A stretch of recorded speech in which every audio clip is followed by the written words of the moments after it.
Bueno, buenas tardes para todos. Mil gracias por estar aquí el día de hoy.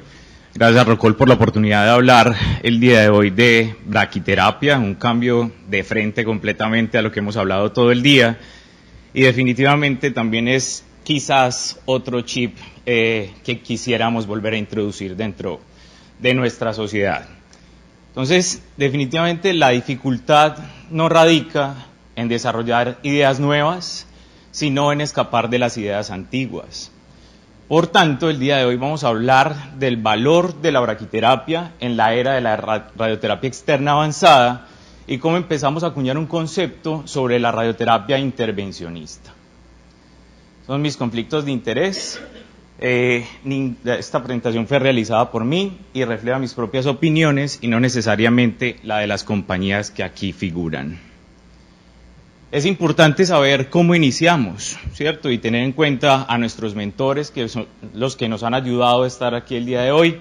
Y esta es la compañía a la cual represento en este momento y en la cual laboro en la actualidad. Entonces, no le podemos dar a lo que no podemos ver, ¿cierto? Entonces, es importante que tengamos en cuenta que nosotros siempre en radioterapia, pues siempre queremos entregar la dosis en el punto preciso, teniendo en cuenta la protección de los órganos que están adyacentes al mismo, ¿cierto? Tenemos que entregar alta dosis con precisión, y eso es lo que estamos buscando. Sin embargo, cuando íbamos o estábamos en la era del 2D o incluso el 3D, pues no éramos ni precisos. La precisión, pues, estaba de alguna forma en tela de juicio, ¿cierto? Por tanto, ahora que tenemos tecnología y empezamos a tener IGRT, IMRT, BIMAT, y esta palabrita que me encanta, que es Image Guided Adaptive or Ablative Brachytherapy, pues definitivamente empezamos a pensar en otro tipo de tratamientos, y ahora sí somos precisos. Podríamos decir que en realidad no hay un tumor radioresistente, sino posiblemente dosis insuficiente. Y quizás las fallas en el control de una enfermedad como tal van a estar directamente dadas a dosis inadecuadas. Por tanto, el concepto de escalamiento de dosis es importante, o a fallas geográficas o errores de balística, donde la guía de imágenes morfológicas y funcionales pues entran a jugar un rol preponderante. Por tanto, optimizar el rango terapéutico es crítico, y es aquí donde se encuentra el arte de lo que nosotros hacemos como especialistas en radioterapia. Cuidando la vida para vivirla mejor siempre. Siempre queremos o pensamos que debemos buscar la curación con calidad de vida, y ese es el nuevo concepto de curación como tal, en un entorno de seguridad, calidad y productividad, hacia una generación de valor. ¿Qué es valor? En la medida que nosotros entreguemos mejores desenlaces, como ver el valor es desenlace sobre el costo, la medida que nosotros entreguemos mejores desenlaces, pues el costo va a pasar a un segundo plano, ¿sí? Y cada vez que nos podemos recuperar más pacientes para que entren a una sociedad a ser productivos, pues definitivamente vamos a poder reinsertar mejor estas personas a su vida normal. Por tanto, nos preguntamos si podemos hacer una diferencia. Y el hecho de que todos nosotros estemos aquí, empezamos a hacer una diferencia. Y también nos preguntamos cuál es el impacto real de las decisiones que tomamos diariamente. La valoración multidisciplinaria, el manejo multidisciplinario es sumamente importante. Y dentro de las juntas multidisciplinarias que nosotros hacemos con otros especialistas, pues también tenemos que tener en cuenta que todos los colegas o todo el equipo interdisciplinario que trabaja con nosotros en radioterapia, no solo somos los radiooncólogos, los físicos, etcétera, sino que tenemos todo un personal de apoyo que nos ayuda a lograr lo que queremos, ¿cierto? La radioterapia externa ha evolucionado enormemente, ¿sí? Sin embargo, la braquiterapia también lo ha hecho, y eso es un tema que no podemos desconocer. La braquiterapia ha evolucionado a ser 3D, a ser adaptativa, a guiarse por imágenes funcionales.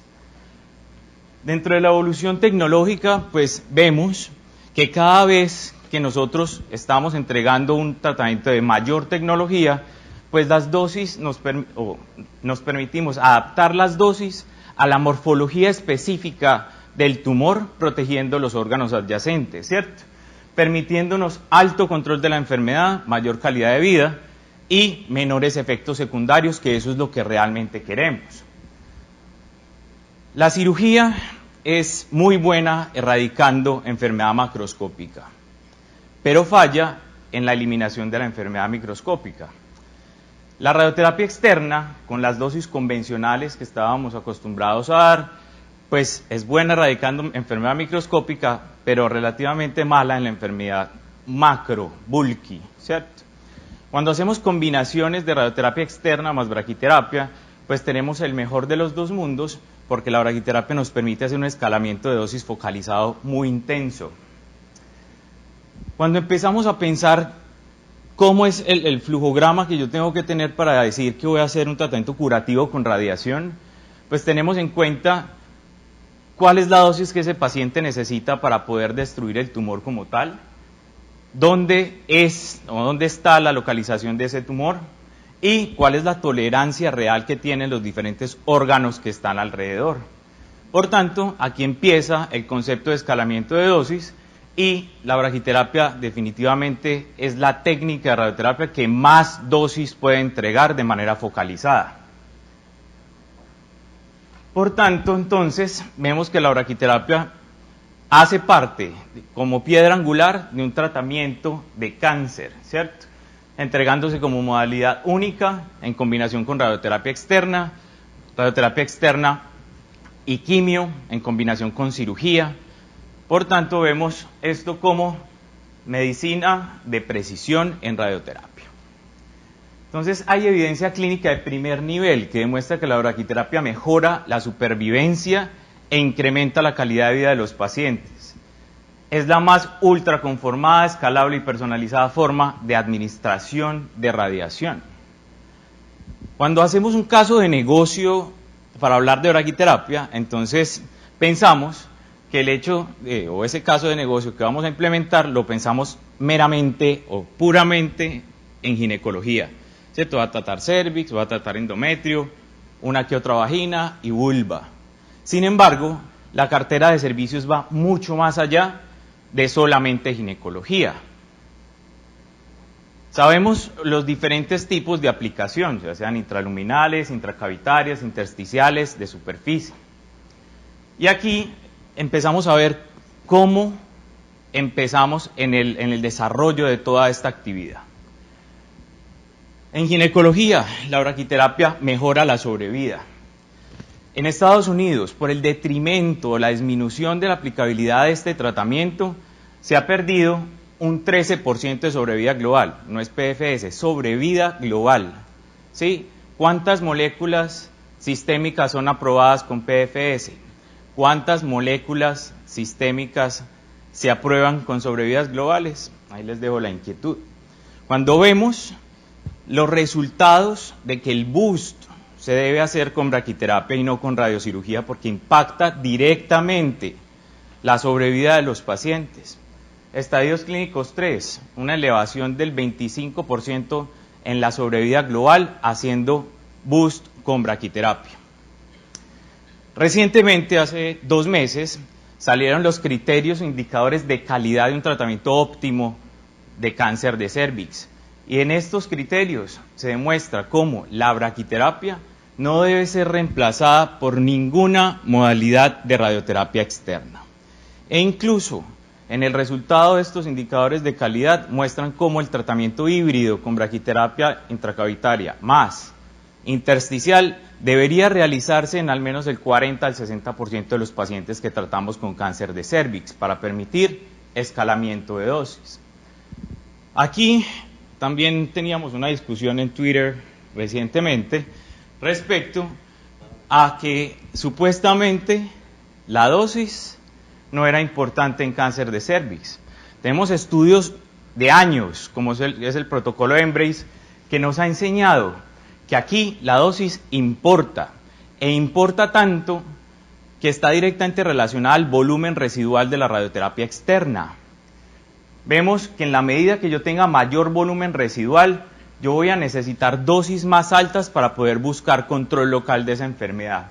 Y adicionalmente, cuando yo comparo SBRT con radiocirugía, aquí no se ve muy bien, pero el punto rojo de esto es 350% de la dosis. Lo azul es el 50% de la dosis. Con radiocirugía, ¿qué heterogeneidad llegamos usualmente? 110, 120. Este es un ejercicio con 120 de heterogeneidad. Si subiéramos esto más, miren la dispersión como está, ¿cierto? Entonces, ¿cuánta dosis en el centro yo puedo entregar y cuánta dosis necesito realmente para controlar la enfermedad? En estadios clínicos 2, miren cómo aspiramos a un control local de la enfermedad y una sobrevida superior al 94% de las pacientes. El cáncer de cervix se cura, pero tiene que ser bien tratado y cada vez tenemos pacientes más jóvenes que necesitamos reinsertar en la sociedad, ¿cierto? Que sean productivos. Estadios clínicos 3, en la antigüedad recuperábamos 60-62%, con braquiterapia adaptativa e intersticial 85%. Entonces, el punto en esto sí está en la dosis. Diferentes esquemas de radioterapia externa hemos utilizado, ¿sí? Lo importante en todo esto es el EQD2 final mínimo. ¿Cuál es el EQD2 final mínimo? 85 Grays. Pero para nosotros poder calcular todo esto, pues definitivamente tenemos que tener en cuenta diferentes factores. Esta es una calculadora biológica que hemos desarrollado en la corporación, en la cual tiene en cuenta el tiempo de repoblación adicional que los pacientes tienen debido a posibles protracciones de tratamiento, ¿cierto? Las pacientes suspenden, las pacientes viven lejos, tienen toxicidad, etcétera. Entonces, teniendo en cuenta esto, pues podemos definir a qué pacientes les tenemos que compensar dosis y ya no llegar a 85 Grays, sino que por cada semana que yo me pase de las 7 o 8 semanas tengo que compensar 5 Grays adicionales. Y esta calculadora nos permite hacer eso. Está disponible para el que la quiera, la compartimos sin problema. Tratábamos en 3D en la técnica de 4 campos. El advenimiento de nueva tecnología IMRT o BIMAT pues nos ha permitido disminuir la dosis a órganos adyacentes, hacer tratamientos más rápidos, tener mayor precisión en la entrega de dosis y menor incertidumbre. Pero ¿qué ha pasado con la braquiterapia? ¿Cierto? Entonces veíamos que con la braquiterapia 2D teníamos una construcción de una isodosis etérea basada en la morfología de un aplicador. No veíamos ningún tumor, ¿cierto? ¿Curábamos pacientes? Sí, pero no teníamos en cuenta algunas pacientes que el tumor podía ser más grande de lo que podíamos lograr con un punto A. O, adicionalmente, las toxicidades que podían ser derivadas de yo entregarle más dosis a una vejiga o a un recto, ¿cierto? Entonces, con el punto A, no es visible el tumor como tal, se define una dosis relativa a un aplicador, se ha usado por décadas, como dije, curando muchas pacientes, y hizo que tratáramos de homogenizar el tratamiento. Pero cuando hacemos este ejercicio de superponer el aplicador, ¿cierto?, en un rayos X, y yo cojo la resonancia magnética y reconstruyo lo que necesito tratar, miren cómo este volumen de tumor está fuera de la pera usual. Los tumores no son peras, ¿cierto? Cada vez que hacemos más pacientes, pues vemos que definitivamente cada caso ginecológico es un caso particular. Sí, es más fácil implantar una próstata que realmente hacer ginecología con todos los juguetes, como decimos. Entonces, hay múltiples barreras para la implementación de la braquiterapia guiada por imágenes. Entonces, no tengo resonancia, no se tienen aplicadores correctos, no se tiene el staff, no hay tiempo para contornear, no hay experiencia en contorneo de resonancia o tomografía. Si el punto A ha funcionado, ¿por qué tengo que moverme? ¿Cierto? No sé por dónde empezar. Y si la práctica estándar, como decíamos, funciona, ¿por qué tengo que cambiar? Entonces, solamente podemos entregar o darle al blanco cuando podemos verlo, ¿sí? Y por eso tenemos múltiples imágenes, de caso rayos X, tomografía, resonancias, PET, y aplicadores que nos permiten adaptarnos a la morfología específica del tumor para poder entregar dosis de manera adecuada, ¿cierto? Aquí un ejemplo de una braquiterapia de próstata con fusión de PET-PSMA y resonancia, ¿cierto? Uno quiere quedar potente y continente. Entonces, la fusión con resonancia magnética del PET me permite hacer escalamientos de dosis focales, verificar dónde está el diafragma urogenital y evitarlo, verificar dónde están las bandeletas vasculonerviosas y evitarlas, ¿cierto? El bulbo, etc. Un caso clínico, una paciente con un cáncer de cervix 13-2, tratada con campo pélvico paraórtico con buste integrado. Miren la respuesta ganglionar al final de la radioterapia externa tan buena, pero quedó con un tumor residual de 4 centímetros, como vemos acá. Otra cosa importante, recuerden que siempre las resonancias pre-braquiterapia y antes del tratamiento deberían ser contrastadas y con protocolo de gel vaginal. El gel vaginal nos permite ver muy bien la infiltración de la vagina como tal, la infiltración mucosa, ¿cierto? Esto nos permite tener una mayor visión de qué tipo de implante tengo que realizar. Aquí, en esta paciente, entonces hicimos un implante intersticial, usualmente lo que tratamos de implementar siempre es la vía de ecografía transrectal y transabdominal y habituarnos al uso de ultrasonido, ¿cierto? Entonces es importante que nosotros como radiooncólogos también manejemos el ultrasonido cuando vamos a hacer radioterapia intervencionista o braquiterapia. En este caso hicimos un ejercicio de construir un volumen solamente con un Fletcher. Y vemos cómo los laterales del tumor pues estaban fuera del campo de tratamiento y adicionalmente las dosis mayores de 150% incluso estaban en este borde de vejiga y en el recto. Es una cosa que no vemos cuando hacemos 2D, ¿cierto? La curva se mete demasiado dentro de la vejiga y dentro del recto. Entonces decidimos cambiar el implante, hacer un implante intersticial. Luego del implante intersticial, pues vemos cómo la conformación de la dosis a lo que necesito tratar es óptima. Ya la dosis no se mete dentro de la vejiga ni se mete dentro del recto, ¿cierto? Entonces estamos buscando una curación con calidad de vida y pasamos de esto a esto. Muchas veces dicen, y a mucha gente le escuchamos, no, es que ese paciente no es implantable, tiene un tumor muy grande.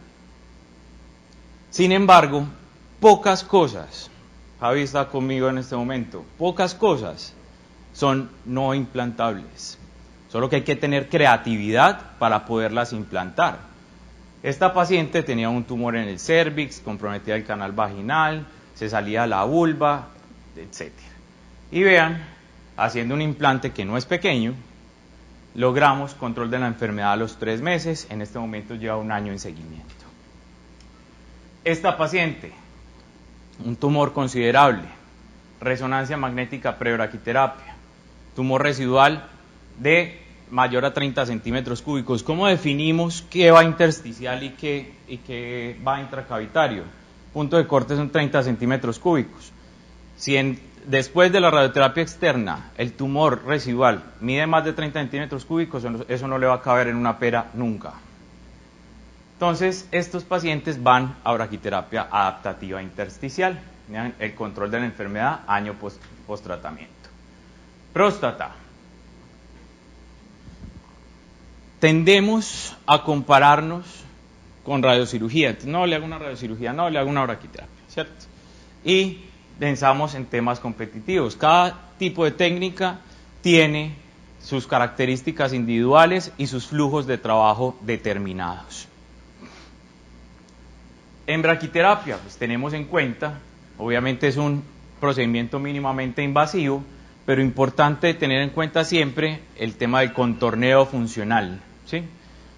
La preparación, el éxito está en los detalles. Cuando nosotros tratamos de buscar nuevamente curación con calidad de vida, preparamos los procedimientos con resonancia buscando siempre la longitud del diafragma, mirar las bandeletas vasculonerviosas, hacer un pre-planning, mirar dónde vamos a poner las agujas, etcétera, para poder así entregar un tratamiento óptimo de manera circunscrita.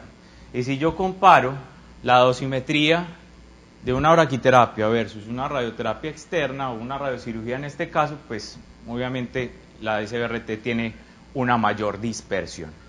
Entonces, en este punto, pues tenemos que tener en cuenta que hay pacientes para todo, ¿sí? Hay pacientes para todos, y en la carga de trabajo de los pacientes, pues de los centros de tratamiento, pues quizás los pacientes de bajo riesgo, riesgo intermedio favorable, sea más factible tratarlos con radiocirugía y dejar la braquiterapia para tratamientos de busto, más la radioterapia externa. Por tanto, ese es el criterio que nosotros hemos empezado a trabajar y recientemente empezamos, hace 2 meses, empezamos a hacer radiocirugía de próstata, después de una implementación y de certificarnos en la aplicación de SpaceOAR para estos pacientes de SBRT y colocación de fiduciarios. Braquiterapia de mama. Recientemente acaba de salir un protocolo de fracción única equivalente a los APVIs que hacemos con radioterapia externa. Pues yo pensaba, el fraccionamiento de 5 sesiones, pues definitivamente va a dejar un poco relegada la braquiterapia de mama. Sin embargo, a la luz de los resultados de fracciones únicas, pues vuelve a ser de manera competitiva o vuelve a entrar dentro de la competencia dentro de los posibles tratamientos en este caso. ¿Sí? Entonces, se ve cruenta, pero es altamente efectiva.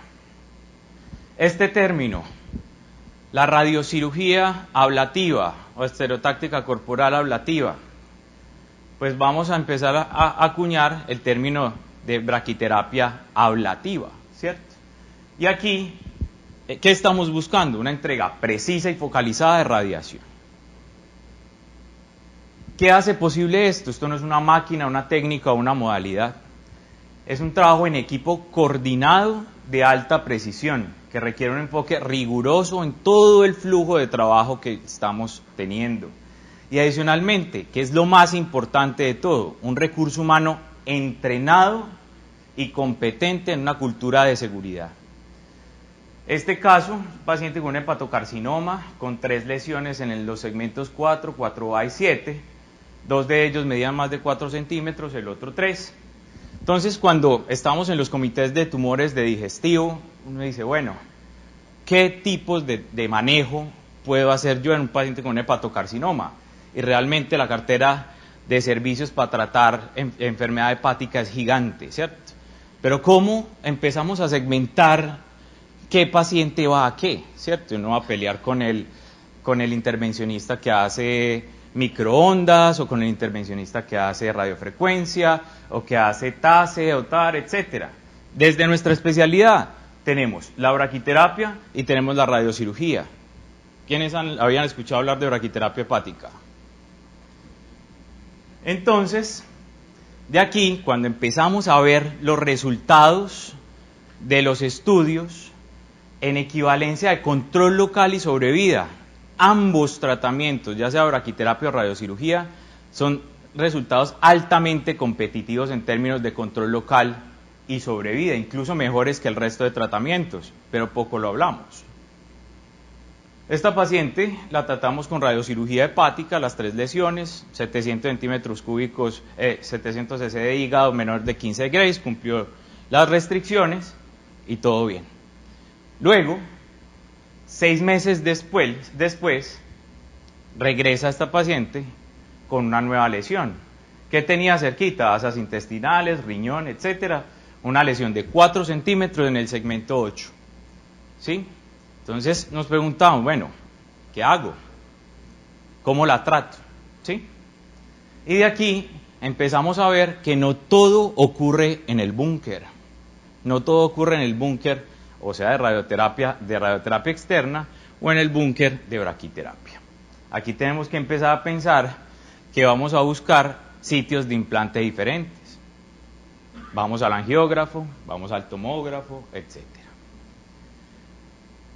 Estoy loco, no necesariamente, ¿sí? Las guías avalan la braquiterapia para el uso de este tipo de tratamientos, tanto las guías de ESMO para tratamientos de tumores primarios como metastásicos. El árbol de decisión dentro de todo esto pues nos ayuda a que podamos segmentar pacientes. Si son tributados de radiocirugía y tienen una buena dosimetría, pues se quedan en radiocirugía. Si no, tenemos que buscar alternativas, ¿cierto? La radioterapia desde sus inicios comenzó siendo intervencionista y quizás hemos perdido un poco de espacio en ese punto, pero no está de más empezar a recuperarlo. Por tanto, empezamos a tener una sinergia importante en el tema de la radiología y la radioterapia intervencionista y empezar a trabajar juntos. Miren este paciente con un tumor, una recurrencia en el lecho de una vesícula seminal, ¿sí? Al cual le administramos una dosis de 19 Gray al GTB. El 200% de la dosis de esos 19 Grays está en más del 60% del volumen del GTB. Control del tumor a los 3 meses, cicatriz fibrosa completo. Esto es ablación. Y este es un mensaje, este paciente lo tratamos a finales del 2020, este fue el control de marzo, un mensajito que nos manda, donde esto es lo que realmente importa, ¿cierto? ¿Cómo ven los pacientes el tratamiento? ¿Cómo se sienten? El proceso de implante, no voy a ahondar mucho en esto, es una técnica de Seldinger, podemos hacer aguja directa o colocar introductores vasculares y luego catéteres vectores. ¿Qué nos da miedo del hígado? Que sangre, ¿cierto? Pero si el intervencionista puede poner una aguja, pues para hacer una biopsia, yo puedo poner una aguja para hacer un tratamiento. Y ese fue el concepto, y de ahí la doctora que veían en esa imagen es mi esposa, ¿sí? Entonces, quizás a partir de todo eso empezamos a perder cierto miedo de hacer las cosas. Eso que están viendo ahí se llama Liostip. El Liostip es un pegamento, por decirlo así, es un colágeno, que luego de retirar el catéter vector azul que vemos acá, a través de este introductor vascular, colocamos el Liostip para sellar todo el trayecto de implante y evitar el sangrado. Y miren el control de la lesión a los 3 meses post-tratamiento, ablación completa, en una sola sesión. Recientemente vimos un resultado de tratamiento de radiocirugía de rescate en cáncer de próstata, ¿sí? Este paciente, pues vean cómo con braquiterapia de fracción única, ¿sí? Ablativa, con espaciador prerectal, con otra técnica que desarrollamos hace varios años con el doctor Sarria, con parche hemático, pues podemos entregar dosis ablativas focalizadas. Y miren cómo en los controles post-resonancia y control bioquímico en caso del PSA. Tenemos varios casos con este tipo de tratamiento. Una paciente, esta la hicimos hace 2 semanas. Esta paciente tiene una recurrencia de cáncer ginecológico. Teníamos que hacer un implante de cáncer ginecológico de rescate. Pero también tenía un ganglio inguinal. Entonces decíamos, bueno, le trato el ganglio inguinal con radiocirugía y le hago el implante de braquiterapia porque definitivamente no voy a hacer una SBRT de rescate en un tumor de más de 6 centímetros, así sea central. Entonces, lo que hicimos fue hacerle una braquiterapia ablativa de fracción única en el ganglio inguinal. Otros pacientes, ¿cierto? Otras localizaciones, cáncer de labio, preservación de órgano y función. Imagínense si a este paciente le hubieran llevado a una cirugía. Le hacemos un tratamiento de braquiterapia intersticial con catéteres vectores, en una semana está listo y este es el resultado de las 12 semanas post-tratamiento. Cáncer de piel, molde personalizado con impresión 3D, dosis circunscrita a lo que quiero tratar, resultado a las 8 semanas post-tratamiento. O tratamientos primarios de cáncer de lengua con braquiterapia, ¿sí? Control local de la enfermedad. Cáncer de piel, este es otro aplicador que se llama HAM, nos permite hacer dosis superficiales. Este caso lo hicimos la semana pasada. En este caso, cuando hacemos un comparativo de braquiterapia superficial, estos son electrones y fotones, pues vean cómo la braquiterapia moldea perfectamente la dosis a lo que necesitamos tratar y esta técnica del Instituto Nacional de Cancerología, Javi y todo el equipo, miren cómo esto nos permite, con un isopañín y contraste, moldear muy bien la zona que queremos tratar, ¿cierto? Circunscribir y poder permitirnos contornear de manera adecuada el GTB y el PTB. Pero la braquiterapia tiene baja utilización, ¿cierto? Y esa baja utilización pues está dada porque principalmente la braquiterapia sí es un tratamiento complejo, nadie lo niega. Al principio puede ser costoso empezar, entre comillas, porque si lo comparamos con un caso de negocio de radioterapia externa, pues el caso de negocio de una braqui puede estar alrededor de un cuarto o un tercio de lo que vale una externa. Tiene retos logísticos definitivamente, pero podemos trabajar en saber cómo solventarlos. ¿Hay entrenamiento inadecuado en braquiterapia? La respuesta es sí, pero tenemos que trabajar sobre eso y ya van a ver qué vamos a hacer o qué estamos haciendo. Hay nuevas tecnologías competitivas, cirugía robótica, IMRT, SBRT, protones. Teóricamente hay un mayor reembolso por otras técnicas como IMRT o cirugía robótica o radiocirugía robótica.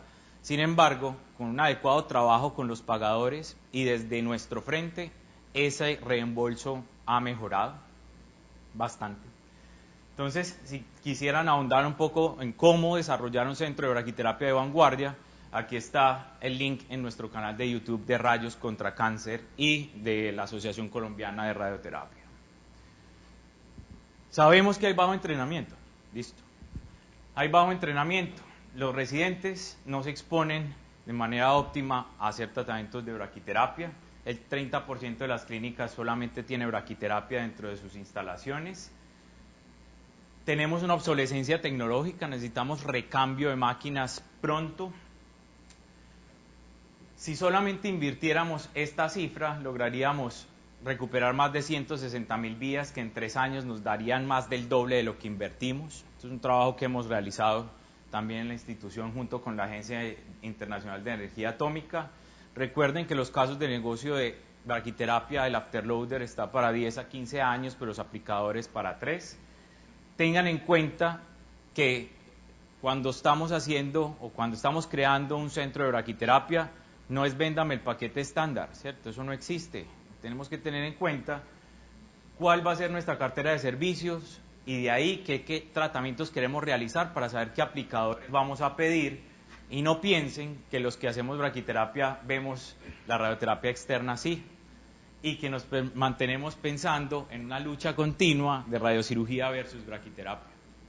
En realidad deberíamos pensar así, en una sinergia, ¿sí? Y un ejemplo importante, la CNS-BRT, pelvis con SBRT más braquiterapia como busto. La educación es la clave del éxito junto con el trabajo en equipo y los programas educacionales actuales que estamos implementando, preceptorship en braquiterapia en la institución donde laboro. En nuestro canal de YouTube de RCC también tenemos entrenamiento y videos educacionales sobre el tema. Invitarlos a nuestro próximo lanzamiento de curso de SBRT y radiocirugía de rayos contra cáncer, que estamos pronto a lanzar. ¿Qué hacer? Trabajo multidisciplinario es importante. Locura es hacer lo mismo siempre, esperar tener resultados diferentes y todos juntos logramos más. Y muchas gracias por su atención. Excelente.